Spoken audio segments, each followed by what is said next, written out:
We are live, right. Who was making noise on the last podcast? Was it me? When you were taking the noise out of the... I think that might be me. I was... my mouse, it was on the...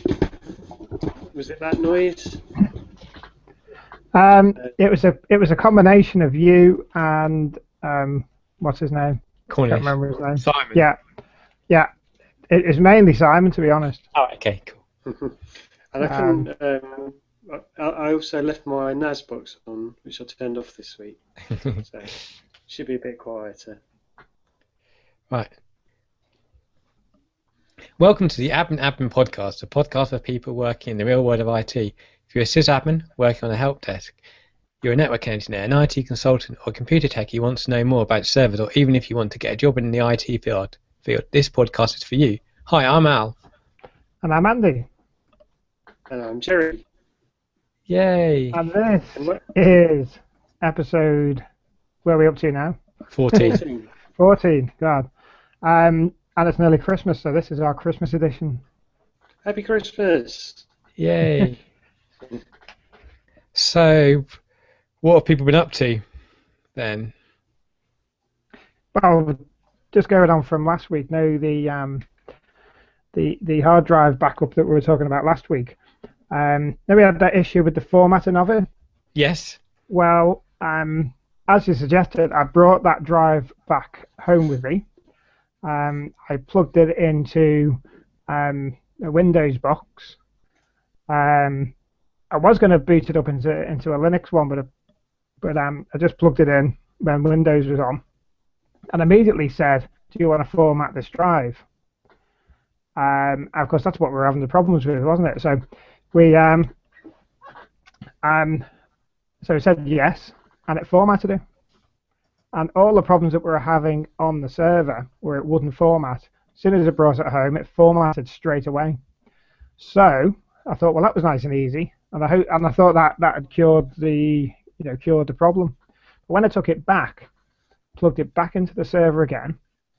So I plugged it back in the server, went to my computer. It still had a drive letter, and so I thought, well, that's it. That's great. So then I went to an SBS where you've got the wizard, the backup wizard that you can set it up from. Started to go through that wizard, and a couple of steps in, it said it had to format the drive in order to continue. All the data would be lost. Well, that was fine because it was empty anyway. So clicked OK, and then 30 seconds later or so, it came back and said there was an error, could not continue with the backup. I actually tried it again just in case, but it did exactly the same thing. Now, when I went back into my computer again on the server, the drive letter was lost, and it had gone back to the raw format that we had the problem with initially. So at this point, I'm a little bit stuck really, because we can't format it in the server because it keeps coming up as a raw format, no drive letter. You can format it in a regular PC, no problem, but as soon as you plug it back into the server again and go to do the backup, then it loses that format. So that's where I'm up to. So any ideas on that one? I wonder if when you formatted it, it must be something it doesn't like about that Windows 2008 server. I just understand why it would do that. Why it would not like it on that Windows. Maybe one of the listeners could come and email in and find out, or give us some tips. I mean, the only thing I can think of is like it doesn't. There's this.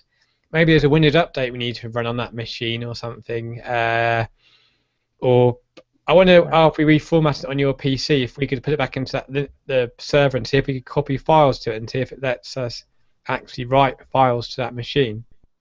Well, I didn't try that, but I did plug it in, and when I went to my computer, the drive letter was there. Yeah. And it appeared to be fine. Mm-hmm. It was only when the backup wizard insisted that it wanted to. In fact, you couldn't carry on without it wanting to format it itself. that's when the format was lost. Hmm. So, I mean, I was also thinking it's some kind of hardware issue. Yeah. Um, I don't know. I mean, it could be a hardware thing with the um, so it's a SATA hard drive in a USB 3 enclosure, and I'm just wondering whether the actual hardware of the server or the USB ports of the server is not seeing it right or something. I don't know. If you got another drive, you could just do a test backup to or something. Just do like a test something or another. I've got another drive. Well, it used to have another drive in it that was a lot smaller, and that plugged in and worked fine. Yeah. And the only difference with this one is A, it's a USB 3 enclosure, Yeah. and B, it's how big is it? Two terabyte hard drive. Yeah. They're the only significant differences. So. Yeah, so if anyone's got any ideas for that, then write in. I don't think there's a 2 bar. I think there might be a 2 terabyte limit on the boot parties, but I don't think there's a 2 terabyte limit on the other one. On like having it as a data drive or something. I looked into it as well. I googled it as well, and I come up with the same answer. Mm-hmm. That it didn't matter as a data drive. Didn't matter. So yeah, I'm a bit lost with it. Okay, well, this is emailing with your suggestions of what to do. So, Joey, what have you been up to? Did a bit of work with virtualization at work, which has been fun because it's the first time either I or Mike has really looked at it. Being Linux centric, we're looking at the Linux options. Now, I know it's sort of quite well established with VMware, and a lot of Windows people are quite comfortable with VMware. But I think the thing with VMware is it gives you everything that you need, whereas the way we're looking at doing it is using technologies like KVM to achieve that, and there doesn't seem to be any sort of best practice way of doing it. So I've been looking at all that. Maybe you guys can give me some advice. So yeah, I mean, just at the moment, we're just looking at simply. Al, you were talking about this a few weeks ago about backing up virtual machines. Yeah. And the reason we're looking at this is one of the problems we had was that the file system on which the virtual machine was running became corrupted. But luckily we had a copy of the sort of the file that made up the virtual machine, so we were all right. But we're just looking at ways of backing these things up, and also snapshotting, which I know is a different kettle of fish, really. But yeah, just sort of working our way around all those things, and also trying to do sort of in a high availability way as well. But it's lots of different things that have quite a potential of going wrong. We don't properly understand, so yeah, it's interesting, but it's all new. So yeah, that's mainly what's been filling my head this in the time since the last show. Yeah. Well, you pay your money for VMware. That's a good thing. It's a really good product, and it just works, and it does everything you want to do. I mean, you can run Windows machines, Linux machines on VMware. With the KVM, can you run Windows machines on top of it, or not? Is it just Linux machines you can run on it? Do you know? I don't know. It's KVM stands for Kernel Virtualization Module, which makes me think it would just be Linux specific. Yeah. I've always been interested in this because at home I run Linux, obviously. Both my desktop machines are Linux, and I've got a Windows VM on there because the only reason I have that is because I've got some software that is Windows that I need to run on it.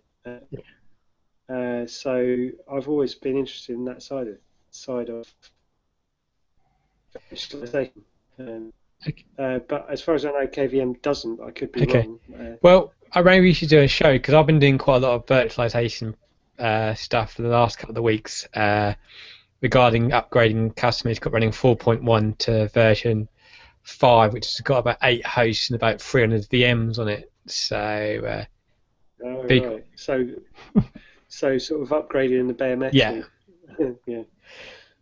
Yeah, it's a quite good topic. So have you got shared storage between hosts then, or not on those? Well, kind of. With Linux, there's a thing called DRBD, which basically gives you a volume which is shared between two machines, Right. and updated as and when. But I think it's set to run in active passive mode by default. So you have your machine that's got the VMs on it is running that volume in active mode, and then when it fails over the passive mode bit on the other machine takes over and it's run on that machine. So you basically just running just a bunch of disks basically in each machine, and then whereas what I do a lot of days there's things called SANs, storage area networks, where it's a box with a load of disks in it, and either connected by fiber or iSCSI, and well, they're expensive and stuff. But I mean, we've got the SANs at work, but we haven't got the way they work. Is you've got a machine in there which is NFS, which shares and that's the shared storage, but that has its problems as well. You know, it's going over the network.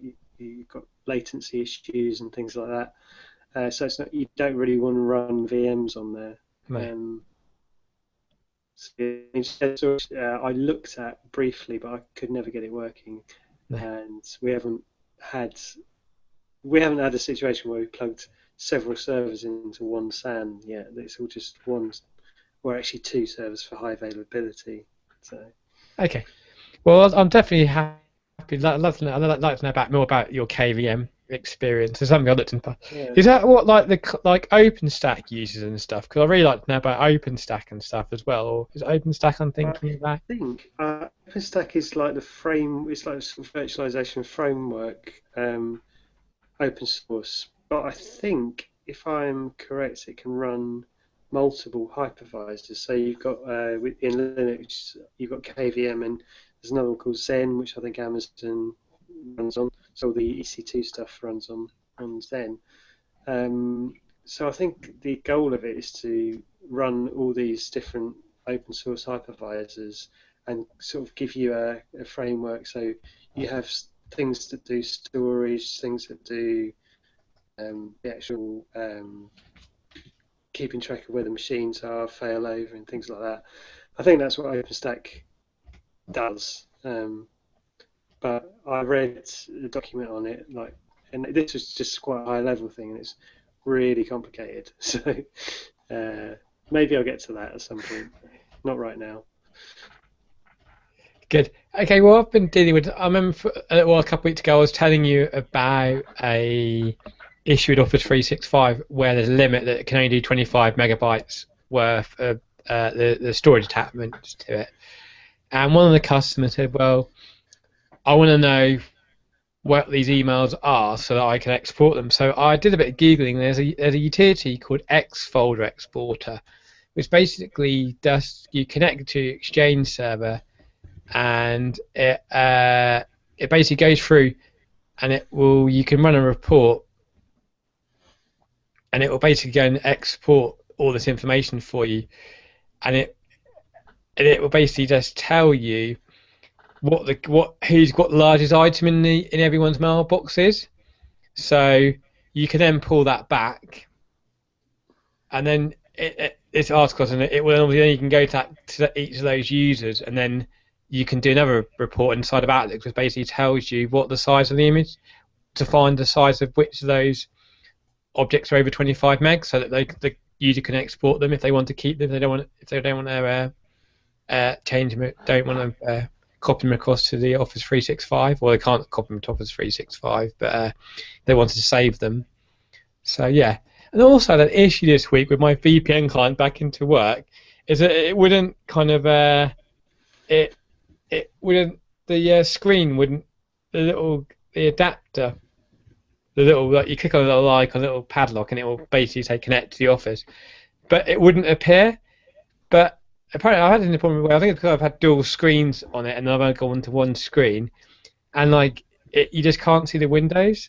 So as a little tip, if you press the Alt and Tab key until you see it, until you select this VPN program, and if you tick the Windows key and hit the right arrow key, it will maximise that window into your screen. So it's just odd that I don't know why that my machine decided that it wouldn't display it. It's like it got hidden somewhere, basically. Off screen. I know another one like that. If you do Alt and Space, that brings up the little left-hand corner menu. If you do M then and an arrow key, it will move the window with the arrow key. So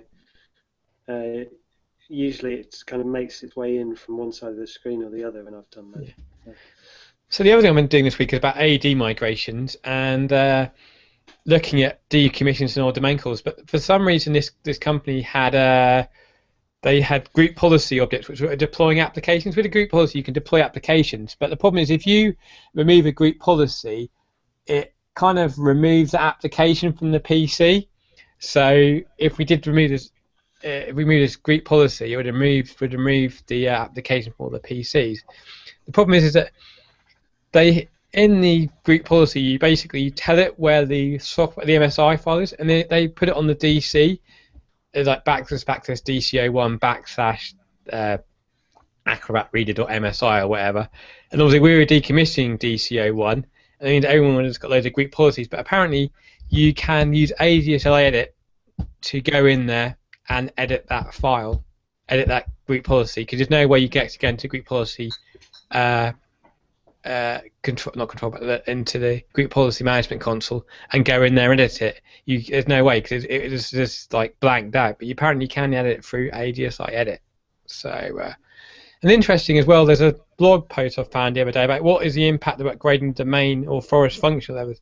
You might remember me talking about this before, where you can upgrade level like from like 2003 level to 2008, like where it gives you things like recycle bin for AD, and there's also a document there which this little document tells you, quite good for reading it. It tells you what happens when you do an upgrade, basically on the function level, and why you shouldn't really be scared about it. There's nothing much breaks. This is why I was doing it, because I was trying to work it out. So you just got to make sure that all your applications are compatible with this functionality level. Like, there's issues like with, I know, like certain wireless controllers. If you get up to 2008 R2, they break. And also, apparently, there's an issue with .NET 3.5 or earlier. If it uses AD integration, then it will fail after you've gone up to 2008 R2. There's a fix for that. But if you go to that link in the show notes, I'll put it in. So that's basically what I've been up to the last kind of week. Oh, there's like a Linux tool which I found out, which I was talking to Jerry about, which is you can check the DNS propagation of all the of if you I'm just trying to think up so I can talk about it. But you change the DNS record for a server. Yeah. I mean, I find myself doing a fair amount for people. So yeah, if you migrating from one server to another, that change takes time to propagate around the world, around the DNS system. Yeah. So this utility will look at lots of different DNS servers to see how far it's propagated. Mm-hmm. It's a Linux tool. It's quite good. It goes to about like 200 servers to check if it's been propagated or not. Yeah. Why does it take so long to propagate? Just like updating the records, is it? It's got to update and all. DNS records will be if a DNS server, like say you've got a DNS server at abc.com, and it gets a request for some host.bcd.com. It's not authoritative for bcd.com, so it goes to that other well, it goes to find out who is authoritative for bcd.com, and then asks them for the IP address of host.bcd.com. That has what's called a TTL, time to live, and that is why DNS records take time to propagate, because these TTLs have to expire, and then when it's asked to resolve a name or an IP, it will then go off again to find the answer to it. So yeah, TTLs basically. Yeah, so TTL is the time to live. So most default TTL is 24 hours. So your DNS, local DNS server, okay, right, I'm going to get the IP address of host.bcd.com, and it will store it for 24 hours before it will go off and check it. So, but you can lower that to quite low, but obviously that will put a lot more load on your both DNS servers, because every time you request that web page, it will go back to both those DNS to get it. And then some DNS servers are a bit naughty and cache longer than what the TTL is. So that's why it can take up to 24 to 48 hours for it to happen. Is that like the same timeout that you have on a router, for the DHCP on a router? Generally, it's 86,400 seconds, isn't it? Yeah. So, if you're watching the live stream, we don't know if anyone is, but we all got our Ab and Ab t-shirts on. Yeah. No one can see it because we're all sitting down. On lower thirds, look. Yeah.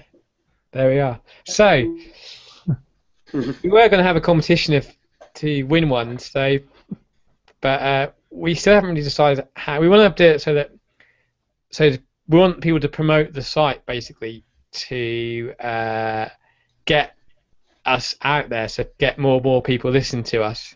The site and the podcast, of course. Yeah, the podcast mainly. So what we were thinking of doing is that we're going to create a Facebook page and a Twitter page over the Christmas period, and then we were going to post and do some sort of post and get whoever shares it the most will win a t-shirt. So alternatively, the first person to send us £1 million will also win the t-shirt. Yeah. Well, it's not alternatively. I think we can. Someone wants to send £1 million, and they're only free in the world at the moment. They are handmade by my wife. So if anybody wants one and can't wait for the competition, if you email me, I'm sure we can if you sort of price that, and we'll send you one. So there's less t-shirts less of these t-shirts in the world than there is gold. So there's more gold than these t-shirts, so they're pretty rare.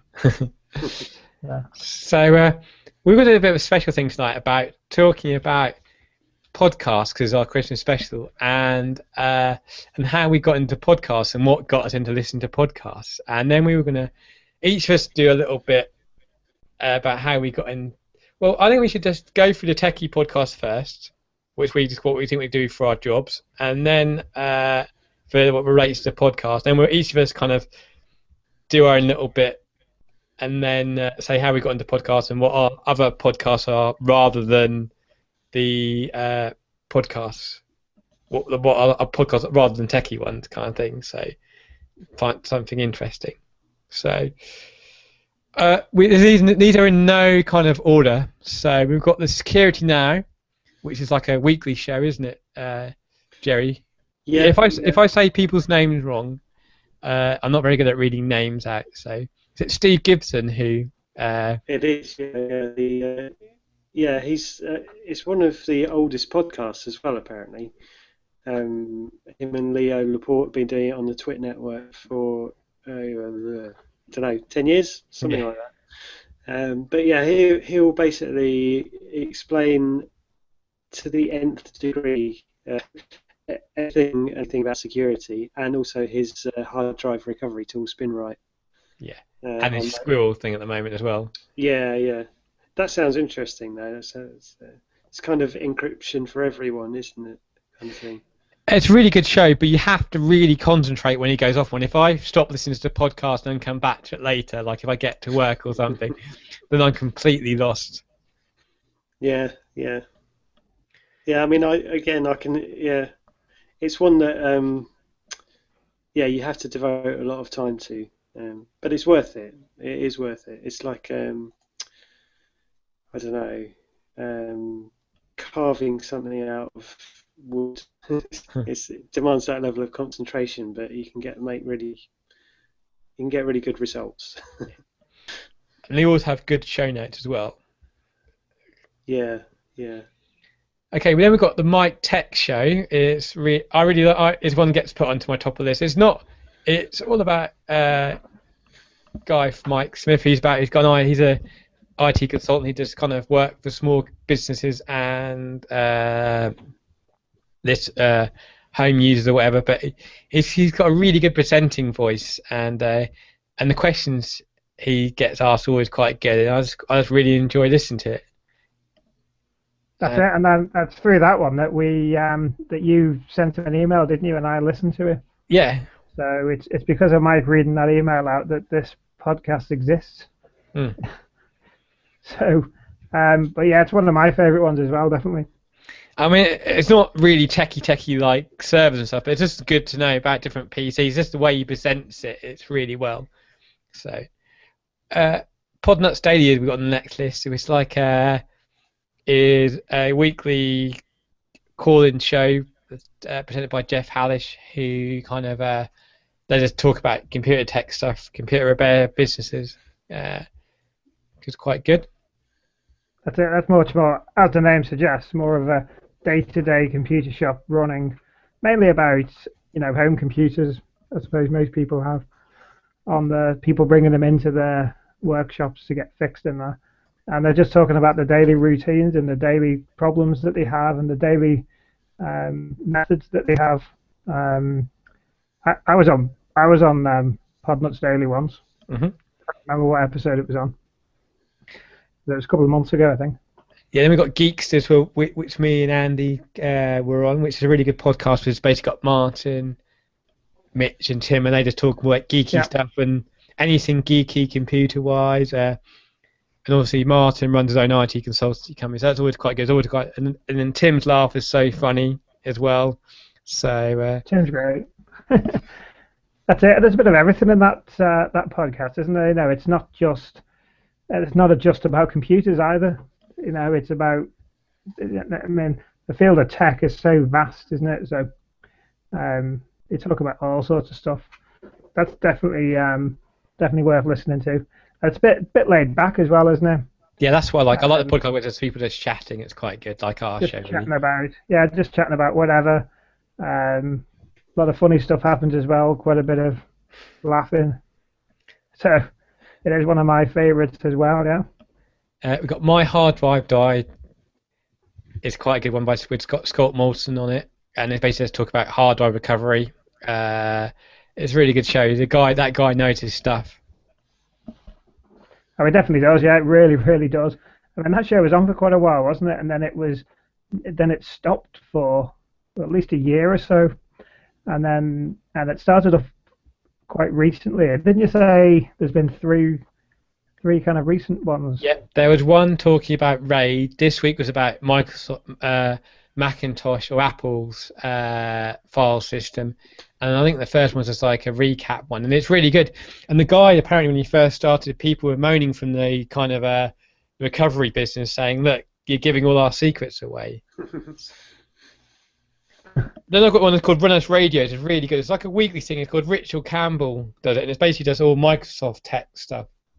So he talks about SQL Server, group policy, Active Directory, and they get like MPPs on every week. And it's a really good show. It's only a little half an hour show, so it's never too long, and they're really good shows.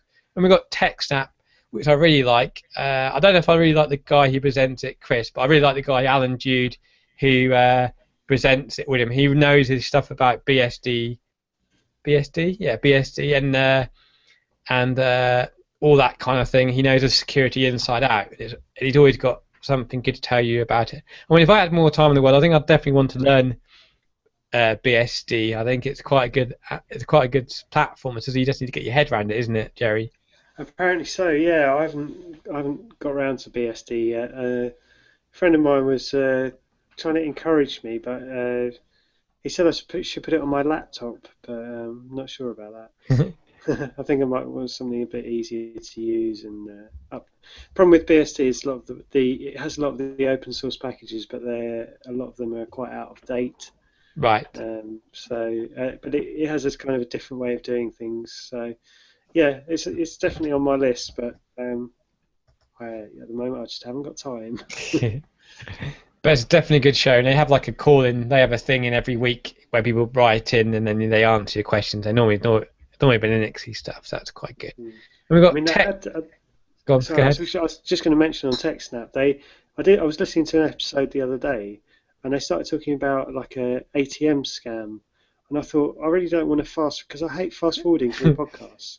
I like to listen to the whole thing, but the whole thing is about 2 hours long, so I gave it a miss at that point.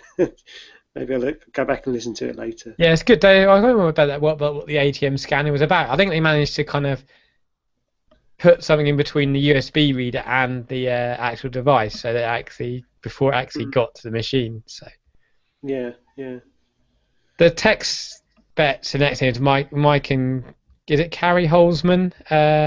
It's Mike Smith and the Carrie Holzman, I think, isn't it? Kerry. That's right. Carrie Holzman, yeah. And they just basically talk about more of the computer side of business thing, isn't it? Really. Yeah, they do. I mean, they talk about the problems and the different software to use. A lot more about home machines, and they talk about how to run your business and how to deal with customers and how to deal with good customers, how to deal with bad customers, and things like that. People write in as well, answer questions, and it is that's a little bit more, just two people talking about something as well. So I've liked that one for a long time as well. So that's pretty good. I've got Call That Girl, and she does a thing called Office 365 podcast where she does all she does is remote support, and she basically just talks about that show, about what her daily things are really. So quite a good little podcast. The other one is UC Architects podcast, which is basically a load of MVP, basically Microsoft valued or something like that, Microsoft valued part or professionals, and that basically you only can get that by being selected by Microsoft. You have to be like contributing lots of things to like tech sites and stuff. And they basically just have a show where they talk about Exchange and Link online. So yeah, it's an interesting one. Then we've got DevOps Mastery. Mastery is basically like it's all about DevOps. So you don't know what DevOps is. It's kind of like getting the people who do the development of a website or application, and the people who do all the operations side of things, like looking after the servers, getting together and working together. And that podcast is just basically about how you do that. So it's like it's the latest buzzword, isn't it? I think. Yeah, although I mean, first it was cloud, and then now it's DevOps, and no one really knows has a clear idea of what. Well, everyone has their own idea of what they mean, but no one agrees, I think. I saw a talk a little while back where someone thought, I thought this brilliant thing. It amalgamates the operations world and the development world. I'm going to call it Ops Development. That was his thing. So cool. Call it Ops Development. I mean, there's a couple of shows I haven't had much. We got like the Service Show, which I was on a couple of months ago, and we haven't had any lately of them. And so I'm hoping some people come in and do. I mean, I'd definitely want to do. I'd like to do a show on there again, but the problem is obviously it's getting the time with America is the problem. It's with the American. There's a lot of American podcasts as well. I mean, a lot of the ones I listen to are American. There's obviously a lot of people with a lot of things to say. Yeah. And then we've got the one with like which is basically Podnots Pro. It's basically a bit like our show, where there's like just to Computer Tech talk about servers, but that's kind of died a death at the moment. That's kind of not anything at the moment. So that's kind of our list of shows of our Computer Techie shows. Yeah, what we want to talk about is that. Do you want to talk about the Linux ones? We kind of we all kind of put them in a spreadsheet, and then we said.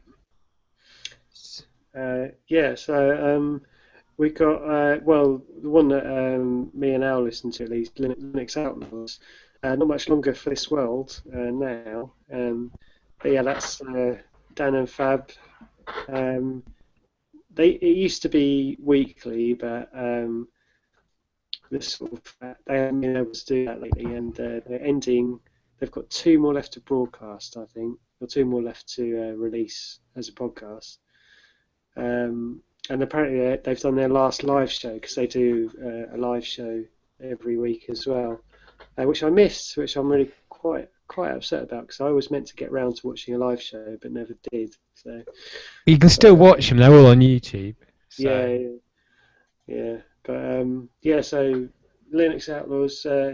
If you haven't listened to it already, it's worth it. Sort of opinionated. Well, one of the hosts, Fab, is quite opinionated. The other one, Dan, is more laid back. And yeah, they make a good sort of buddy pairing. I think. Be sad to see them go, but apparently they're not going. They're just doing other stuff. So. Yeah, and hopefully they come back with another podcast. But they are just kind of I mean, when I was looking for the Linux podcast, I found them, and I couldn't get on with it the first time. I had to listen to it a couple of times, and I really got into the hang of it. It wasn't actually a podcast about Linux. It was just 2 guys chatting vaguely about Linux. Yeah, and it's just funny, there's a lot of humour there, so I always find that quite refreshing. And then we've got Linux Luddites. Now that's only been around for about a year. And it's I wouldn't say they are Luddites, to be honest, because they try lots of new stuff. I think the tagline is the show where we try all new stuff and then decide we like the old stuff better. But at least they're trying the new stuff, So there can't be that much Luddites. I think original Luddites switched to machines, didn't they? Because it was taking their jobs. I think it was weaving looms as well, and interestingly.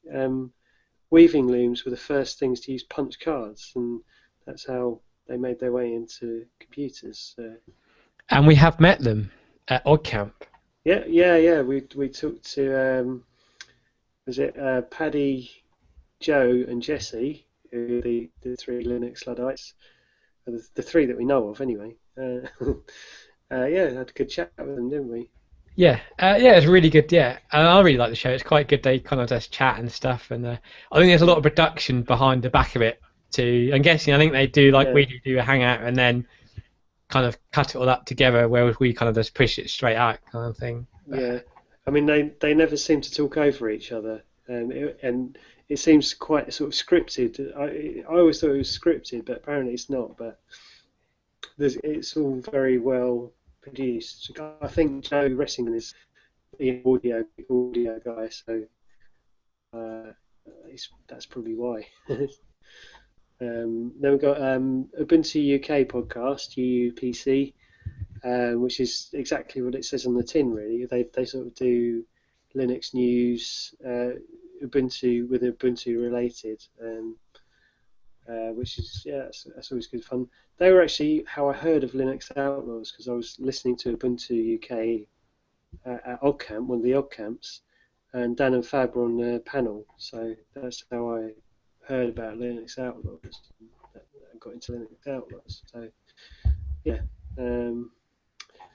Linux Voice is a podcast by the magazine or the members.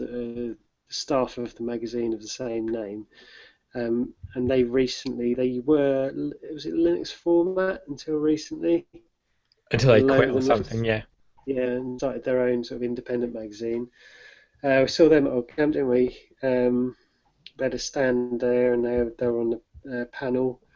And yeah, they do a pretty good podcast. It's a bit sort of rough around the edges. There's it's done all in one sitting, I think, when they're mostly all in the same room. And they have a but it's quite, magazine which is you can pay for, but after 9 months or something, it comes Creative Commons or something. yeah. So they've released it as a PDF, and they've also got, I think they've got volunteers to read out the articles as well. I see the first one's come out on PDF as well. So yeah, I'd read it, actually. I just couldn't bring myself to hand over a fiver to buy it. I know I should have done, but you know. I don't subscribe to it. I just thought I haven't got time to read a magazine unless I'm on holiday or something. So I would rather have the PDF. Yeah. It's just a bonus that it's free after 9 months. Okay, so and then we've got Badfish. That's 3 people: Joe Bacon, Stuart Langridge. 4 people: Jeremy Garcia and Brian Lunduke, who I never heard of before. He was the guy. He started off the Juniper Networking or Juniper Broadcasting. Him and the guy Chris, they're the 2 guys who started off like the first Linux show. So yeah, and that's again. I mean, they're all quite sort of loud and opinionated, and they've got their opinions about these things. And it's good. It's good to have a podcast like that. It's well produced as well, because I think John Bacon is an audio guy, so he's quite, that shows in the production of the podcast. But having a sort of podcast like that where people talk about these issues. It can be anything from like how to releasing the software or other sort of things, sort of free culture, open source type things. Just useful, interesting stuff, really. Yeah, but they're really good. They've all got really good voices, haven't they? That Stuart Langridge, whatever I can never say his name is right. Stuart guy, he's got a really good voice to be on the radio, hasn't he? So yeah, good radio voice. I stood behind him in the bar, and I was like behind him in the odd camp, and I heard his voice, and I'm going, what? Kind of thing. So it's a fun Twitter as well, Stuart Langridge. He said something like "Christ on a one-wheeled effing bicycle." I don't know if we're allowed to swear on the podcast. No. It's clean. It's clean. Keep it clean, guys. Yeah. Okay, so and then we've got Linux for the rest of us. I don't know if you listened to that before. I haven't, no. It's another Podnets network, and it's basically got on Door to Door Geek on there, and Cody Cooper, another guy who basically got me into Linux. So what we're going to do is we're going to talk about how we got into podcasts. Well, also it kind of relates to the rest of us podcast. So the reason I got into podcasting because I did have an hour's drive to work each day, and I was listening to the Chris Moore show there on the way there, and then he stopped, and I was in Chris Moore's for like 7 years or whatever, and it was just like I felt like I was in whenever I listened to him, it was like you woke up with him, and like it was like you're in the pub with him, kind of thing. I know some people get annoyed with him or whatever, but I quite enjoyed it. And it was like when he left, I couldn't find any other radio stations to replace it, and I don't mind listening to music in the car, but I like to kind of something to pass away. And at the time, I was thinking, is there something I can do? And actually, I'm a kind of an outdoorsy person outside of computers, and there's a fun podcast in one of the scouting magazines called The Urban Bushcraft, and it's basically 2 scout leaders who talk about bushcraft, and they do a podcast. And I listened to one of the episodes, and it was like an hour, and then I just started listening to the back catalogue of those shows, and then I go, well. And then I found out, well, what happens after you listen to 15 of them? When do these new shows come out, kind of thing? And I have to wait like a month or so, because they did it once a month. And I thought, well, I might as well start looking around for other things. And at the time, I had to start looking over CentOS servers. And I was like, I've always wanted to be into Linux and stuff, but I never had got the kind of the guts to get into it and stuff, because I was always a bit worried that it's just like it's something new, and it's not something you haven't got exposure to. You're always a bit frightened of of looking at. So, and I found this podcast called Linux for the Rest of Us, and it was Door to Door Geeky kind of really got me into Linux and kind of said, yeah, it's fine, it's safe, just if you break it, just fix it, kind of thing. And he's helped me out a couple of times in the past with issues. So from there, I kind of then got Linux for the Rest of Us, then started searching for computer ones. Then when you start listening to podcasts, people kind of start recommending other podcasts for you to listen to, and that's when I kind of like started searching for other podcasts. And then I couldn't find the one I wanted. Like, this is why then I started doing the Appin podcast, really. So that's how I kind of got into listening to podcasts. I mean, the other two podcasts I'm going to recommend people listen to is what I like. It's a thing called Nightwise. It's basically, I think it's tagline or something like for cross-platform geeks. He basically does sliders. So if you use Linux, Windows, and Macs, he basically just tells you how to slide between the three of them. He's been quite quiet the last couple of months, but I think he's just changed his job. He's changed his own IT consultancy company, and he hasn't had time. But he'll tell you different things like how to set up a FTP server, Apache server kind of thing, a Tor network, and different things. It's a really good little podcast to listen to. He's got a good voice. He's very good produced as well. And the other one I really like. What's that one called again? Nightwise, the Nightwise podcast. Nightwise. Hacks, tips, and tweaks for cross-platform use. Really? See. Nice. And it's very interesting, especially the sliding bit. I thought that was really interesting. You know, and if you're using virtual machines and you've got 2 or 3 monitors on your system, then you can literally slide from one to the other. I thought that was when I listened to some of them, I thought they were really interesting. And the other one I listened to is called Still Untitled with Adam Savage. I love Mythbusters, and I love that Adam Savage guy. And he's just basically a weekly podcast where he talks about half an hour they talk about books, films, tools, and things like that. And there's prop making and Mythbusters stuff. And there's actually a site which is from called tested.com, and there's loads of YouTube videos on there, and they do like day builds and like making props and that shows you his workshop, and it's just really cool kind of a podcast, so check that out. So it's quite a good little podcast. Yeah, I was listening to Star Talk Radio on one of my podcasts, one on my list, with Neil deGrasse Tyson, and he had the Mythbusters on there talking about their crazy goings on. So who's going up next? Who wants to talk next about their podcast? Okay, I can. Yeah, I mean, once upon a time, as we all did, I didn't have a clue what the hell a password and what the hell a podcast was.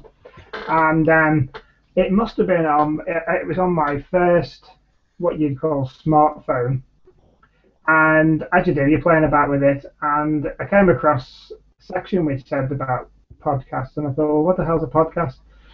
When I started looking into it a bit more, there just seemed to be a list of shows from some sort of directory that they had on there, and most of the stuff I was like, completely not interested in most of the things on the list. So I kind of gave up on it, really. And I went back to it a while later, and because I just thought in the meantime, I thought, there's anything to do with computers. I thought, surely somebody does something to do with computers, but when I started looking on the list, I couldn't find anything. And then I just happened to stumble across one, which happened to be called Popnuts. And so that was really the first one that I ever found. And I was absolutely amazed at the time that I downloaded a couple of the Podnuts Daily episodes. And there was people on there talking about exactly what I was doing, and they were talking about problems that I was having, coming up solutions that I was looking for. So I was just taken in by it at that point. So I started to download the back catalogue of Podnuts, and then of course, as you said before, when you listen to one, then they normally, like we are today, recommend other ones. So you hear about them, and then you add them onto the list, and there we go. And then But I mean, but Podnuts was the starting off point for me to really get a list going, and then I found out more from there. But yeah, it was all due to the first smartphone that I had, and I just started messing about with it, and that's what I come up with. So, most of the ones that you've mentioned, I listened to as well. There's probably a couple. Actually, there's a couple that I listened to that you haven't mentioned yet. So one of them's another one which is on Podnuts, is Android App Addicts. I think they're still on a daily show, just talking about different applications you can download onto your Android phone or tablet, and different ways you can maintain it and system stuff like that. So that one can be quite good. I think they're daily now. The shows aren't very long, but they are daily at the minute, I think. The service show. Oh, you mentioned the service show, didn't you? And another one that I listen to as well is called Your Friendly Neighborhood Computer Guy. And he talks a bit more. He talks probably more about the business running of a small computer repair company.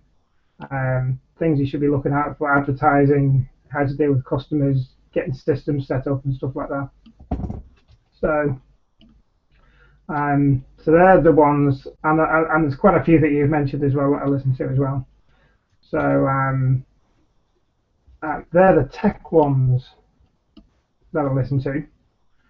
And as I say, we have other interests as well, don't we, apart from just computers. So I do listen to some other podcasts as well. I'll go through them now if you want. Or... Yeah, sounds good. Okay. One thing that I've certainly learned a lot from listening to podcasts is different astronomy and astrophysics and physics in general. And I've tried to learn a lot of these things from books, and I just find it very difficult to learn things from books sometimes. I don't know if the way it's described or a way of visualizing it. I don't know what it is, but I've always been better sort of watching or listening. So a couple of them that I listen to, this one's based in the UK. It's actually based by Manchester, a place called Macclesfield. There's a big radio telescope there called Jodrell Bank. It's called the Lovell Telescope. It's possibly one of the most famous telescopes in the world, I'd imagine. It used to be the biggest radio telescope, biggest steerable radio telescope in the world, didn't it? That's right, yeah. I mean, it's still in use today. And what was his name? Lovell. Can't remember his first name. Henry Lovell, was it, or something? Jim Lovell. No, Jim Lovell was the commander of Apollo 13. Oh yeah. It's called the Lovell Telescope anyway. But this podcast is just about, I think it's some of the students that are doing it at Manchester University. Sort of while they're there, some of them volunteer and go onto this podcast called the Jodcast, and they have an episode every month, sometimes twice a month, and they talk to different people in the field of astronomy and physics and stuff like that, and talk to them about different things that they're doing and different things that have been found. So that's pretty good. Another sort of astronomy one is called Astronomy Cast. Now this is based, one of the guys is in Canada, I think, and then the woman that does it, well, she goes all over the place. But they have different topics on each episode. I've learnt a lot from that one, to be honest. A lot more about. I always had. I could never get the grips with things like Einstein's theory of relativity. I could never kind of grasp the whole concept in my head about it. But after listening to those podcasts, it's kind of clicked, what it means. So just by listening to it instead of reading it from a book, it's just made me understand it so much. It's often a better way to learn things, I find, rather than reading from a book, watching them on the telly or listening to them. Yeah, so just kind of by osmosis, it it goes in. That's it. And another one is this is a BBC podcast called The Infinite Monkey Cage. And if anyone's seen Professor Brian Cox, he does some TV shows about space and the universe and stuff like that. He's on it. That's much more of a comedy show. It's like a panel show, but that's interesting and quite funny as well. Is it either a science show with a comedy angle or a comedy show with a science angle? I don't know which one it is. The Infinite Monkey Cage. Do you know he was in a band when he was younger? Yeah. I can't remember what band he was in. No. D-Ream. D-Ream, that's it, yeah. He was a keyboard player. So that's a BBC, but it hasn't been on for a while, but I think it's on annually, isn't it? Or it's on during the summer, I think, or something. Or twice a year or something, yeah. But I've been listening to it for a while. Yeah. And then another one I listen to is all to do with Star Trek. And how geeky can you get? To be into Star Trek. Well, this one's called the Lou Trek Show. And basically in that one, every episode has talked about an episode of Star Trek. So they're the most of the ones that I listen to, and that's how I got into podcasting in the first place. And now we're doing one. Okay. So I'll go next then. So I got into podcasts similar to Al. It was a commute that got me into podcasts. Because I used to have an hour and a half each way, and what I used to do was TV shows. They tend to be about 3/4 of an hour long, so that left a bit of time, and I started listening to podcasts when that finished, because there wasn't quite enough time for two. So, and originally I had a third generation iPod, which I was listening to these things on. It's one of those ones that contained a spinning hard drive. It wasn't actually that long ago. I just had an old iPod, I think. They're really expensive now. You need to keep them because they don't sell them anymore, and they're going really expensive on eBay apparently. I've chucked it away. Damn. But yeah, that was a bit of a pain because you had to use it through iTunes, and you had to download the podcasts on iTunes and then sync them to the iPod, which got a bit annoying, really. And then I got an iPod Touch, and you still have to do that. But then I thought there must be a better way of doing this. It's an iPod Touch, it's touch sensitive and all this. And there was a podcast app called Downcast on iOS, and that was when I really started sort of going out finding other podcasts and listening to them, or not listening to them, because a lot of them just sat there on the iPod not being listened to and taking up space. But yeah, so that was really how I got into it. I got into the sort of podcasts first, and then sort of picked up a few of the techie ones along the way, mainly the Linux ones. The Twit network. I sort of discovered the Twit network, found they had loads of techie shows on them. Listened to a few of those. I listened to Windows for a long time because I just like the sort of banter on there, really, between Leo and Paul Thurrott. I just found them quite amusing. But that's kind of gone out of my sort of weekly rotation now. And yeah, so I love podcasts because when you're sitting there on the train or whatever, you can learn things, and you can you download the ones you're interested in, and you can listen to them whenever you like. So, and you can do it offline. If your phone, isn't connected to the network, you can still listen to a podcast. So that's what I like about them. Yeah, I mean the podcast I think are very valuable time kind of thing. I like it to be like it's. That's why I whittle them down to the ones I like. I mean, there's like a couple of shows like on the Juniper Network, like I can't think what they're called now, but it's just they're either too long or they've got too many adverts in it, kind of thing, and it's just it's just the time is valuable. So much of effort to listen to it sometimes. Even content good, it can be too much of an effort sometimes, I find. Yeah, the one we haven't mentioned about is the I can't think what it's called now. I was going to my brain and gone again. The HPR, Hacker Public Radio, where people can just anyone can put a show in. I mean, they haven't been very good lately. They've been good, but I mean, there's been some good ones in the past, like the guy talking about batteries and how people have in their bags and what people would do for jobs. They're really good. So you just keep have to just kind of listing through them to get the good ones, really. Yeah. There should be some kind of rating system, I think. Because it says specifically, it says on the website, it doesn't really matter about audio quality, but I think that's quite important. If you're going to listen to a podcast, it needs to sound good, doesn't it?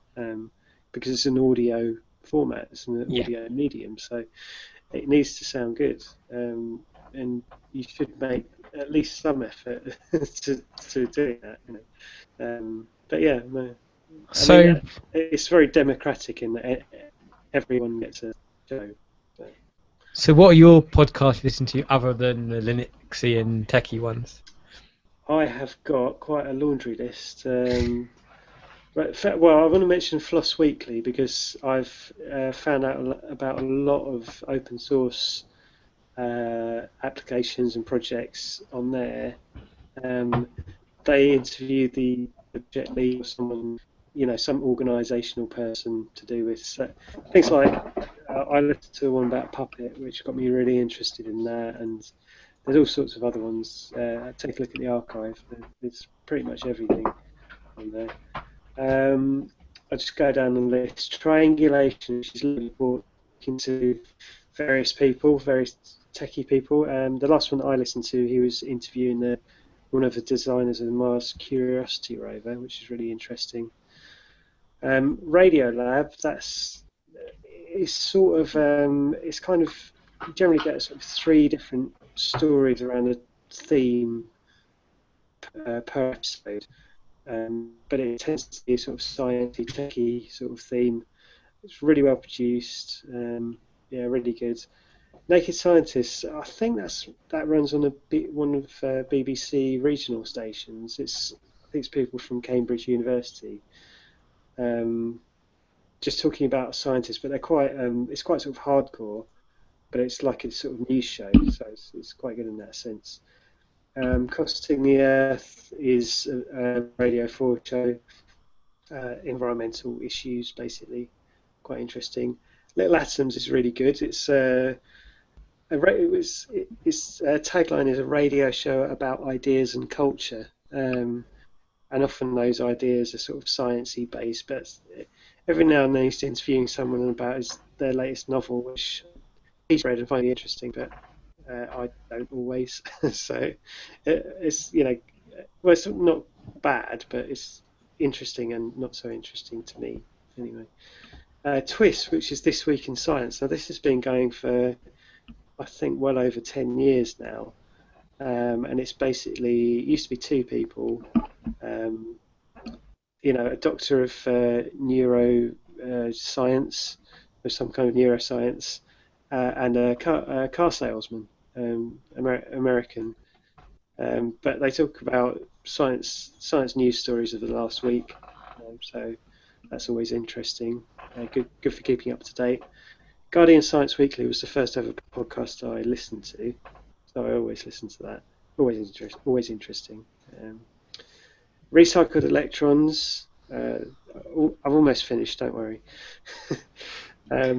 That's Chris Lintott, who presents The Sky at Night, and his mate, a fellow doctor or professor. And they just talk about this week's astronomy news. It tends to be every 2 to 3 weeks. So he's obviously a very busy man, Chris Lintott. The Life Scientific where Jim Al-Khalili, you might have seen him on the telly, interviews a sort of science personality or a famous scientist to talk about their life. They had the guy that was involved in the Beagle 2, the Mars lander thing, Colin Pillinger. He died recently, but there was an interesting interview with him on there. And yeah, that's pretty much it. I mean, I've got a few more, but I don't want to bore all the listeners. Maybe we could put a link to the spreadsheet, the Google sheet, in the show notes. Yeah. I've probably gone on long enough. No, it's good. It's always interesting. I like to listen to what other people listen to. It's interesting. So, I think we're coming to the end of the show, but we have had an email in, haven't we? I'll put it in the show notes. Do you want to read it, Andy, or did you hear it? I'll have to find it. Hang on. Andy's been asleep in the corner. Well, I've lost it. Where is it? Oh, right, here we go. We did have an email from William. It says Andy and Al and now Jerry. So Jerry gets a mention. Hey. It says, way to go, gentlemen. This has rapidly become one of my favourite podcasts since I first heard about it on the Bike Tech Show. I really enjoy listening to the problems and solutions that you encounter. I hope the podcast can continue to reach out into the void for many years to come. Thanks for a great show. So that's from William. Yeah. I don't know where William's from, but that's a great email, so thanks. I quite like this notion of the void that we seem to have. It sort of seems to be a sort of visual thing for our listeners. The void. Okay, so yeah. If anyone wants to email us, then they can email us at mail@admin.podcast.co.uk, and I think we're just about there. So happy Christmas, everyone, and then a happy New Year. I'm guessing that the next show will be out in the new year. Yeah. At some point, I'm guessing. Yeah, we'll have to let everyone know. But we're going to put out a best-of compilation. It might allow me to catch up on all the old shows I haven't listened to yet. Yeah.